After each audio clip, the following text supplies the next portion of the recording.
Welcome back to Income Trading 101. Today is March the 18th, 2021. We're going to take a look at Nike, the athletic apparel company. I'm sure, unless you live under a rock, you are familiar with this company as they have sponsored many of the best athletes for quite a while. And you see they have earnings, and they've also produced a dividend for quite some time now. That dividend meant more back back when the stock was priced at 30 something dollars, and they were getting closer to $1.44 on that dividend. Now let's see what this dividend looks like today. So today, dividend 28 times 4, it's not as impressive. It's 112 I'm sorry, 112 pennies, $1.12 per year, but on a $143 stock, that's really not. That's far less significant. Um, that being said, we're going to go ahead and get rid of the volume, as I always do. And yes, I know there are volume techniques for technical analysis as well. They just don't play well into my. I don't use them. And we're also going to get rid of the pandemic fall and kind of start here in mid March, which ironically are perfectly fitting 12 months ago. So we are 1 year since that pandemic and the amazing comeback that the markets have had. And clearly you can see that Nike enjoyed that too, seeing as it bottomed out around $60 per share and now it's up at $143. You don't expect a company like Nike to, be 2.5 times its previous price, or almost 2.5 times its previous price within a 12-month period. So, pretty strong move, top to bottom. So let's start off as we always do with the moving averages. And I love starting off with these every time because it's just a good place to start, just to get a sense of what the stock is doing. We're going to use the 10-day. So we're using daily charts right now, and I'm going to adjust the next one to be red. It's going to be our midstream. It's our 20 day, which is actually 1 full month of trading. And then our longer term, we're going to leave as yellow, but I'm going to turn that into the 60 day. So no surprises, right? When you see these upward trends, you're going to expect all three moving averages to be in line. So the 10 day to be higher than the 20 and higher than the 60. And we see that did, here at the beginning of the year, there was a nice little pullback and another bounce higher, then another pullback and a pull higher. So arguably, and we'll see this towards the end of the video, 2020 has been a bit of a support and resistance kind of sideways channel. And there are trades that play well for sideways channels, but yeah, this appears to be a bit of a channel right now.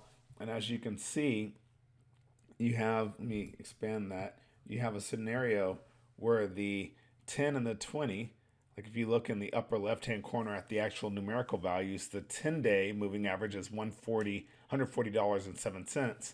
The 60-day is $140.17. So they are just 10 cents off. And then the 20-day, which should have been between those two, is actually the lowest, 138.12. So on the daily level rather, we definitely see that these moving averages on the daily chart are inconclusive, or there's a period of congestion there, because I really like to see all three moving averages in line. Now here at the 1 hour, you see a scenario where you have the 20-day above the 10. Let me stretch that out in case you guys can't see it. You have the 20 above the 10, but still both of those are higher than the 20. And this, by definition, once again, is a little period of congestion or confusion that I would not, you can always bet on this. You can decide, and that really is it. You can decide that you're a contrarian investor, or you can say, hey, it's staying within that channel. But with regards to the moving averages, I would not make a trade based solely on those. It would definitely be inconclusive. We're going to look at the 30-minute. Wow, even the 30-minute is inconclusive. This is amazing because you have the 10-day, that green line is in between the red and the yellow, in between the 20 and the 60. And these aren't days anymore. This is the 30-minute. And so given that everything else has been inconclusive, maybe, just maybe, there we go. On the 15-minute, you finally get a downward trend, which would play well into the idea that there is support and that the stock just, I'm sorry, there's resistance and the stock just hit it and the hit that short-term resistance level that has been defining the channel that it appears to have traded in for quite a while. So we're going to kick this back to the daily. We're going to get rid of our moving averages and go to a bit of a variation on a theme, and that's the MACD, moving average convergence divergence, which gives us similar yet different data. So if you've watched these videos before, you've heard me say that when a stock is trending long-term in one direction, this indicator really isn't as helpful, and it's proven not to be. I look for crosses above the zero line as a possible sell signal, but I like to see the MACD and the signal, the blue and the red line, go below the zero. I want to see them go into the negative territory, and we do see there have been some crosses that have been really tight around the zero line, which is indicative of a sideways channel. It's hard to get a clean trading signal off of that and know where to exit. Let's take it to a lower time frame, like the 1 hour, and see if we get any difference. So on the 1 hour, this looks completely tradable. Check that out. You're getting, down here, you got a nice clean crossover of the MACD over the signal line, and it crossed above the zero line and stayed for several bars. And you would have been able to catch a nice little rise in the market until you would sell when this thing crosses over here. You could have sold in one of these too, but you would have missed part of the move, but that's okay. I never mind missing part of the move. I just want to make money. So also over here, back on February the 8th, there was a nice clean sell, but look, it didn't cross the zero line. Now you had this one here that really wasn't that far above the zero line when it crossed, but it certainly crossed and went much lower. So actually, this would have been a little, I think it's difficult to trade when you have kind of the mixed signals like this. Now, this down here where you have a crossover all the way above the zero line, I probably wouldn't have taken that trade. And then you have this pop and a crossover. By the time I would have gotten into this trade, chances are the trade would have left. It gets really hard, I think, to use these the MACD in shorter time frames, just because you're really dealing like with the 15-minute bars. I mean, this is not that much time that we're looking at, and so look at this cross though, crossover in the overbought category, and you probably would have sold it here, and honestly, you probably would have lost a little bit of money. So this, I'm still going to say that I didn't get a clear buy or sell from the MACD.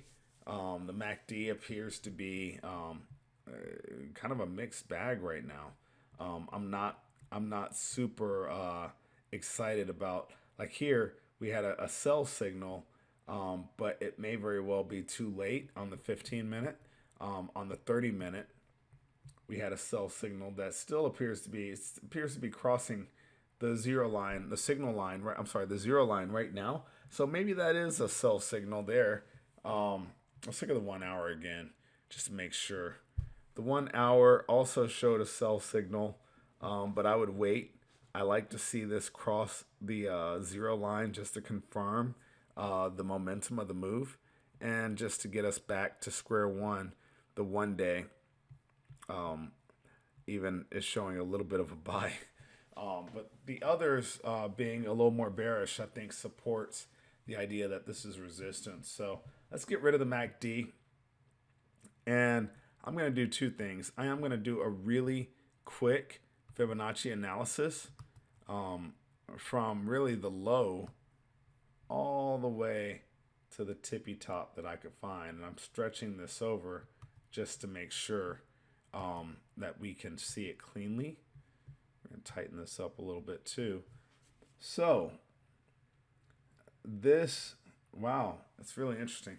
It really never made it out of the first Fibonacci number, which for me, if you can't even make it to the first expected retracement number, it's probably a sign that this isn't the at least in the form that I used it. This may not be the right indicator to use on this. So let's go ahead and get rid of this. What I think is more valuable is looking at, I'm going to draw these two lines. Well, first, we'll go ahead and draw a little channel action because you guys know I love some channels. We'll do that. Do roughly that. My goal with these channels is never to be precise. I don't want to take in all the data. I wouldn't mind taking in as much as possible, but I don't want to overfit. I don't want to overfit my charts, my data. So let's see if I increase that just a little bit, then almost all of the pattern, everything's in there. So you basically have just shy of 130, 130.17 on the bottom. You have 146. That's a $16 channel. That's huge. That's more than 10% of the stock. So I really think you just, with this one, it even would have been hard to like trade an iron condor where you sell a lower put spread and you sell a higher call spread, because the strikes are so wide away from each other. I'm not certain that there would have been a good trade there. You could, of course, go ahead and short the stock if you believe that it's going to hold this pattern and that what we're looking at isn't necessarily a channel. Well, sure, it's a channel, but if you believe that this is actually a trend line, right? This is a barrier. Let me see if I can draw this across.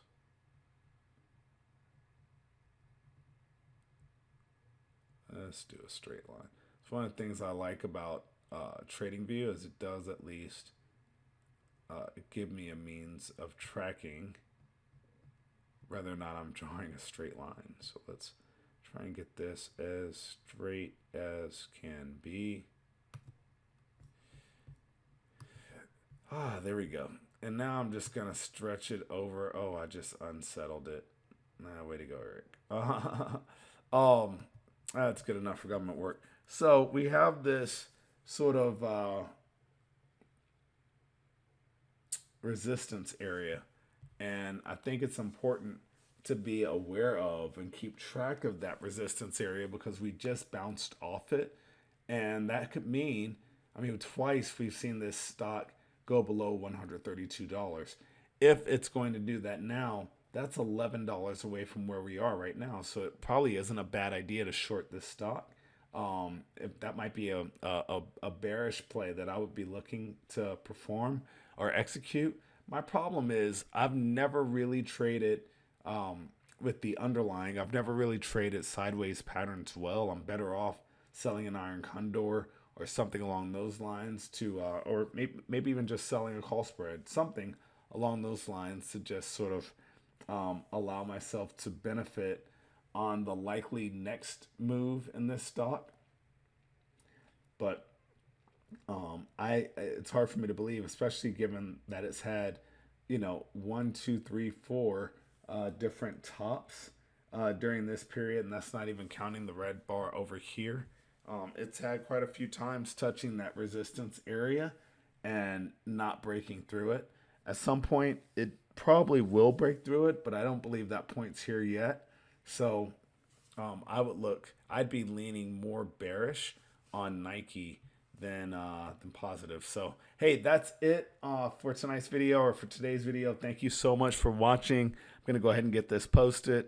Feel free to leave comments if you have any questions or if you actually trade Nike stock or own some stock. I'm sure most of us or many of you actually own some of their shoes, possibly even some cool newer trendy ones. I know there are a bunch of sneakerhead websites and videos. So, and Nike's one of the main brands. But that's it. I hope you guys have a great or have had a great week. And as usual, happy trading.